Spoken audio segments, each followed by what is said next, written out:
नमस्कार, मी पंजाब डक. आज आहे होतं ना 1 ते 4 मध्ये खूप पाऊस पडणार. तर पाहू शकता पाऊस पडलेला आहे. तर हे आहे ठिकाण तुम्हाला सांगतो. हे शिवूर बंगला रोड आहे. इथून शिवूर बंगला जवळपास 29 किलोमीटर आहे. आणि त्या रोडवरून आता परत एक शेतकऱ्यासाठी अंदाज सांगणार आहे. कारण की राज्यामध्ये काल काय झालं, म्हणजे खूप ठिकाणी गारपीट झाली, पाऊस झाला, विजा देखील पडल्या. तर आता शेतकऱ्याला सांगतो, उद्या 5 एप्रिल आहे. उद्यापासून हवामान कोरडं होणार आहे. म्हणजे 5, 6, 7, 8, 9 तारखेपर्यंत उन्हाचा पारा वाढत जाणार आहे. म्हणजे 42 अंशापर्यंत आता 5 एप्रिल पासून ते 8 एप्रिल पर्यंत ऊन वाढत जाणार आहे. म्हणून हा अंदाज लक्षात घ्यायचा.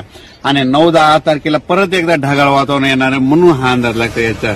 त्याच्यानंतर राज्यातल्या सर्व शेतकऱ्याला, कांदा काढणारे शेतकऱ्याला सांगू इच्छितो, मकावाल्यांना सांगू इच्छितो, ज्यांचं बाजरी आहे त्यांना सांगू इच्छितो की तुम्ही काय करा, 14 तारखेपर्यंत म्हणजे 14 एप्रिल पर्यंत तुम्ही तुमचं कांदा काढा, झाकून ठेवा. त्याच्यानंतर हळदी देखील आता उद्यापासून शिजवायला काही हरकत नाही, पण 14 तारखेला मात्र झाकून ठेवा. कारण की राज्यामध्ये आता याच्यानंतर 14, 15, 16 एप्रिल दरम्यान परत एकदा असंच वातावरण खराब होणार आहे. म्हणून हा अंदाज लक्षात येतात. हे अंदाज फक्त पूर्वकल्पना म्हणून देत आहे. कारण की आता उद्यापासून म्हणजे उद्या 5 एप्रिल आहे. 5-6 पासून आता तुम्ही काय करा, कांदा काढायला सुरुवात करा. त्याच्यानंतर मका काढायला सुरुवात करा. त्याच्यानंतर हळदी सुद्धा शिजवायला काही हरकत नाही. हा अंदाज लक्षात. पण राज्यामध्ये मात्र आता उद्यापासून हवामान कोरडं होणार आहे. मात्र उन्हाचा पारा मात्र 42 अंशापर्यंत 42-43 पर्यंत जाणार आहे. म्हणून हे अंदाज लक्षात घ्यायचा. आणि 9 आणि 10 एप्रिलला एकदा परत ढगाळ वातावरण राहणार आहे. मात्र 14, 15, 16च्या दरम्यान परत एकदा राज्यात वातावरण खराब होणार आहे. म्हणून हा अंदाज लक्षात घ्यायचा. म्हणून हे पूर्वकल्पना म्हणून आज देत आहे.